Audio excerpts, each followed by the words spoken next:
All right, so we just talked about the kidney and the adrenal glands sitting on top of the kidneys. Um, and we didn't get too in the woods with it, but we got enough to learn that kidney disease is a silent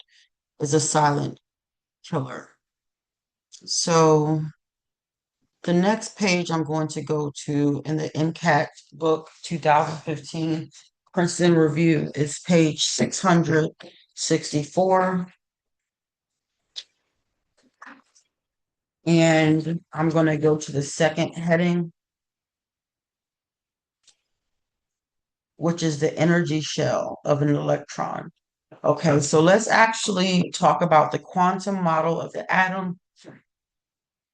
Let's see, what is the quantum model of the atom?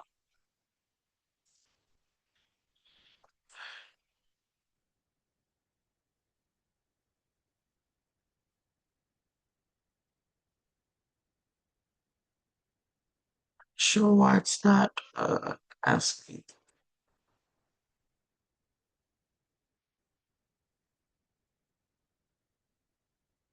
All right, let's try again. What is the quantum? What is the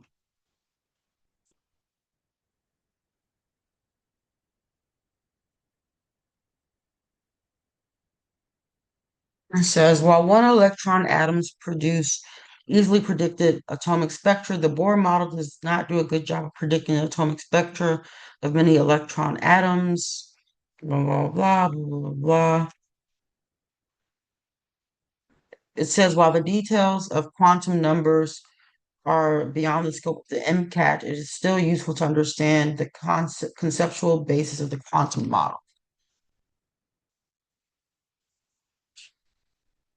Right, the quantum model of the atom, also called the electron cloud model or quantum mechanical model, is our modern scientific explanation of how atoms are structured. It completely changed how we view physics by throwing out the old idea that electrons orbit the nucleus in neat, predictable tracks like planets around the sun. Instead, the quantum model says that an electron's exact location and path can never be known for sure. And so let's ask this. What is the practical application of knowledge regarding electrons? In other words, how do electrons impact our health?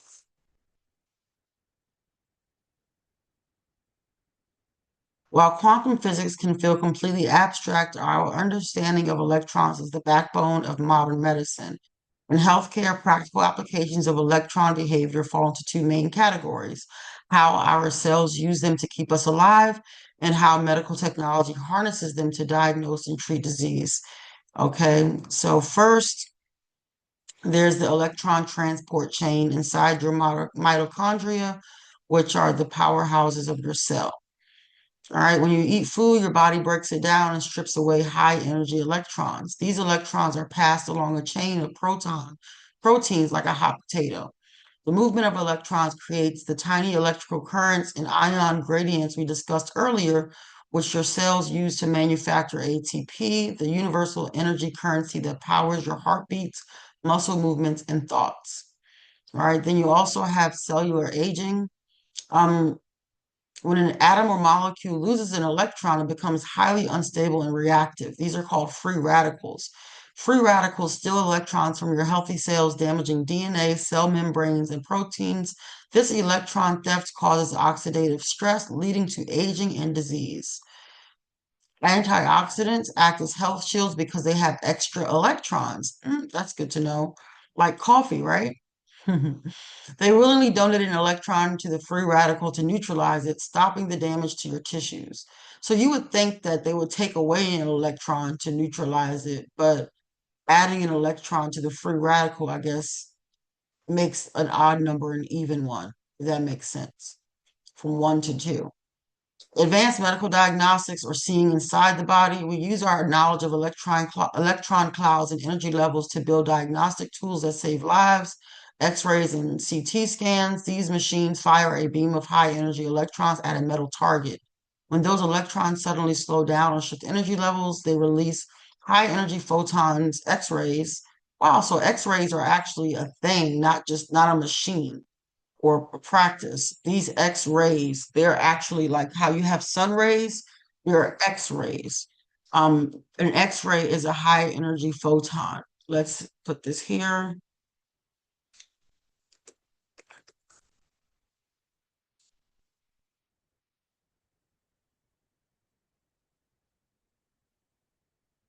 All right. And X-rays can pass through soft tissue but get blocked by dense bone, creating an image of your skeleton. MRIs, the machine relies heavily on how the surrounding electron clouds interact with massive magnetic fields to map out distinct, highly detailed images of soft tissues, brains, and tumors. So I like to think of electrons like an etch-a-sketch. Also, electrons work in radiation therapy targeting cancer.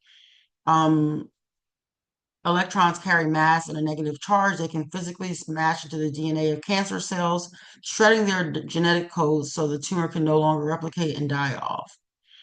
So healthcare professionals use advanced machines called linear accelerators to shoot tightly focused beams of high energy electrons directly at malignant tumors.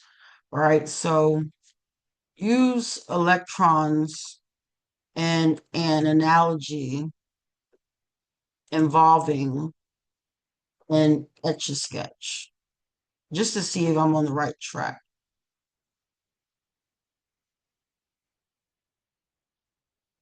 Think of the screen of an etch-a-sketch as a flat plane of empty atomic space and the dark silver powder inside as a sea of electrons.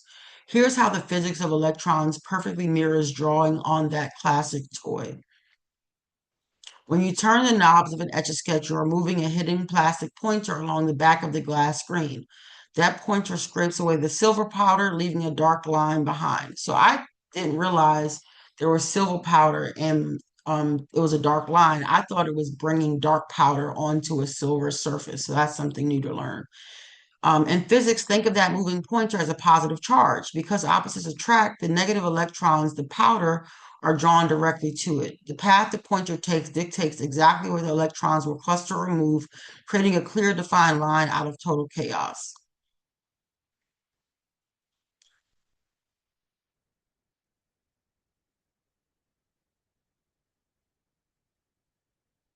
Right? In an atom, when you blast electrons with a surge of energy like light or heat, you disrupt their stable positions. You force them to break away from their current lines or energy levels, scattering them into a temporary state of chaos until they settle back down to a blank, stable ground state.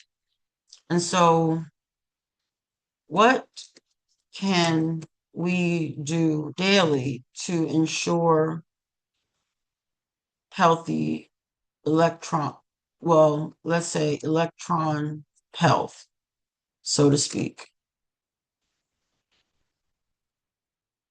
I wonder if electrolytes have anything to do with electrons. So consume daily electron donors, antioxidants.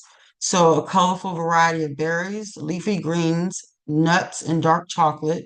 These foods are packed with vitamins that willingly donate their extra electrons to neutralize free radicals before they can damage your cells. So that's number one. Let's add that.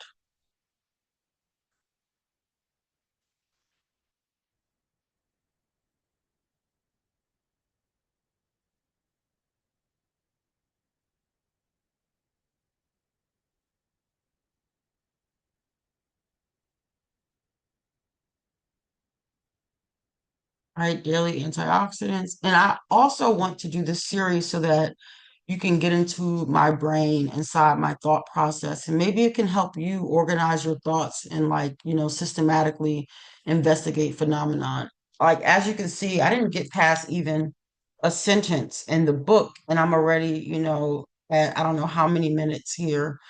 So you can imagine how long it would take to prepare for the MCAT. As a conspiracy theorist, you might say all the doctors are CIA agents that never had to take this test, and this test is just a way to make sure nobody that's not a CIA agent does not gets into medical school. But that's a whole other conversation. I want to see somebody take it live, and I want to record it and see somebody take it live and actually get into medical school before I believe it. It's like an election conspiracy. Like if you don't believe the results in an election, I don't believe people pass the MCAT. It's way too much information and too tricky. It's a way to make sure that civilians never become doctors. That's just the paranoia in me. All right. Also, drink plenty of water throughout the day and make sure you're getting your essential minerals like sodium, potassium, magnesium, and calcium from whole foods. Here we go here. Also, yeah, electrolytes and hydration. I was right about that. Um, then also mitochondrial support, engage in regular physical activity.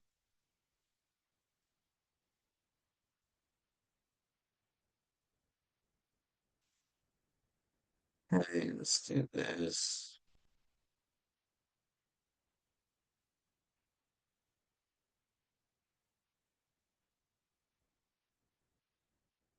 All right.